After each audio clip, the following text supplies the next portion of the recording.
Welcome to part 2 of this week's episode.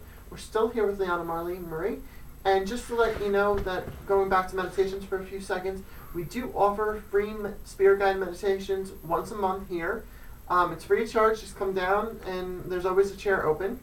We respect all beliefs, so come on down. And chakra cleansing will be once every 3 months. 3 months. So come on down. Now we're talking about fairies and our fairy expert.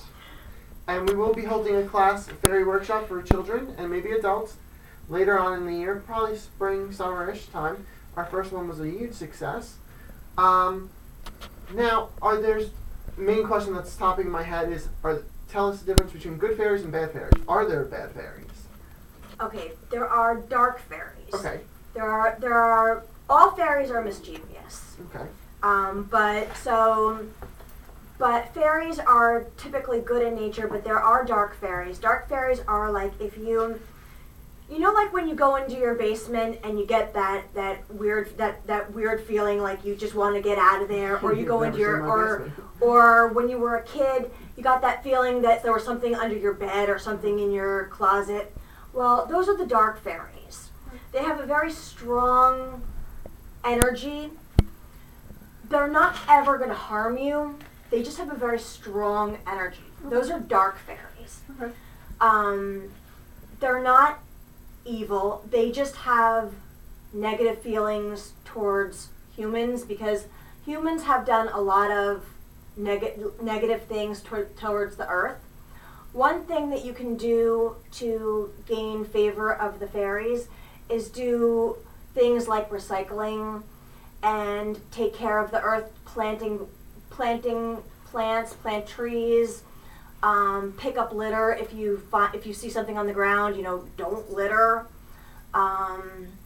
If using green bags. But isn't that also the same kind of beliefs that Wiccans have? It's very much the same beliefs that Wiccans have. It's all basically dealing with the earth. When is the best time of day to leave an offering for the fairies, say in your backyard? Well, you can leave offerings for your fairies at any time, but the best times to see fairies are the in-between times, like noontime, dusk, dawn, midnight. Fairies tend to be seen at in-between places. Uh-huh. So, like at the thresholds, or in like doorways, or at crossroads, or at the edge of where the water meets the sand. Or like in windows. You'll find like in windows, open windows. You'll find them in corners. You find them in the hearths.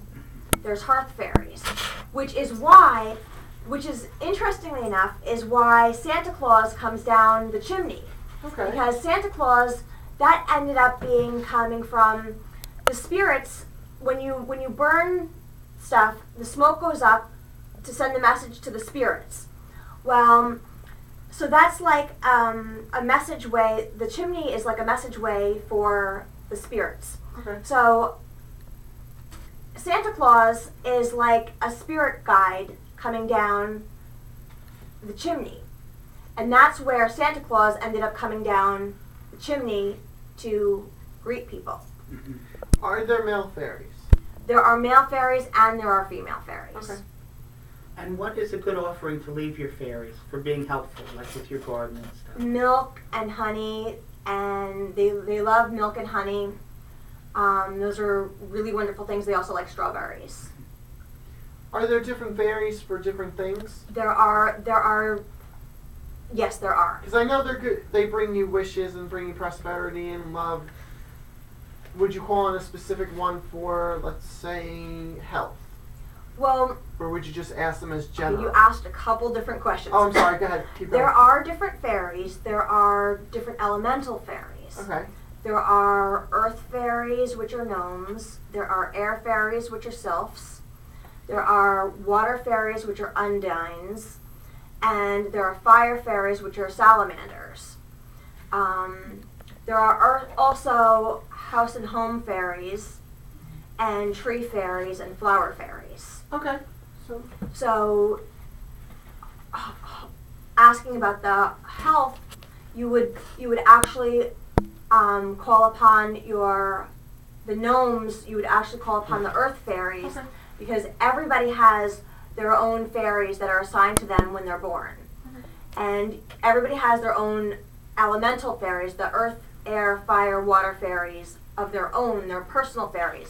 And the personal fairy that's assigned to your body is the earth fairy. Do we also have a fairy assigned to us for spirit, the fifth element?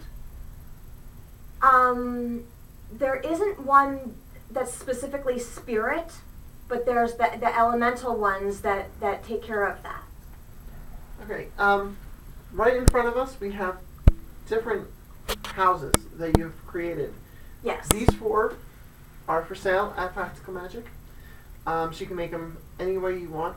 Tell us briefly about each one. And for the camera, I don't know if you're on the first house, but can you turn that DSL?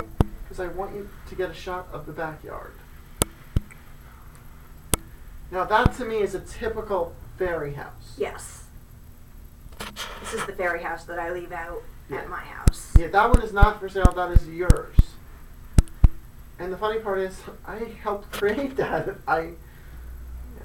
You wanted specific things on it. I don't remember. You did the house. Yeah.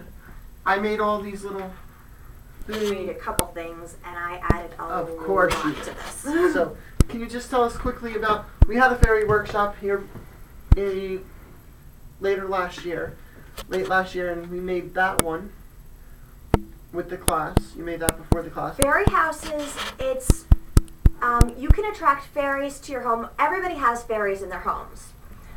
You can help attract fairies to your home by leaving them things to, and you can attract favorableness upon the fairies by leaving them special things for them, like fairy houses. By creating a fairy house like any of these, or buying a fairy house that was created, if you don't find that you are creative enough to create your own, which everybody is creative enough to create something, but you can always buy something. You can create a home for your fairies to live, and if the door does not appear to be opened, the fairies open the doors themselves. So don't think that the fairies, if it has a closed door, that the fairies can't get in. The fairies do get in.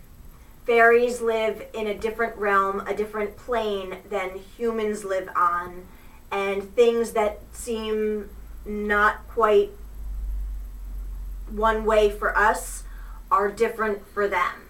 Just like food that is food for us, or food that is food for fairies, would not be what we could eat. It's not the same energy, it's not the same nourishment for us. So if you ever encountered a fairy, and a fairy ever tried to give you food, do not eat it, because you would be immediately trapped within the fairy realm, and you would not be able to escape. Can you tell us about the crystals that you have in a circle on the other end? The crystals on the end, that is fluorite, and fluorite is used to attract fairies. It's a special crystal, it's a special stone that helps to bring fairies to your home or to you, or it's one of the things that can attract fairies.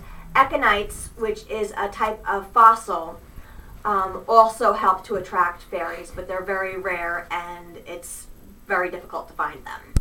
Okay, because fairies have a lot of information, we're going to actually go to another part. So right now we're going to take a break and join us for part number 3.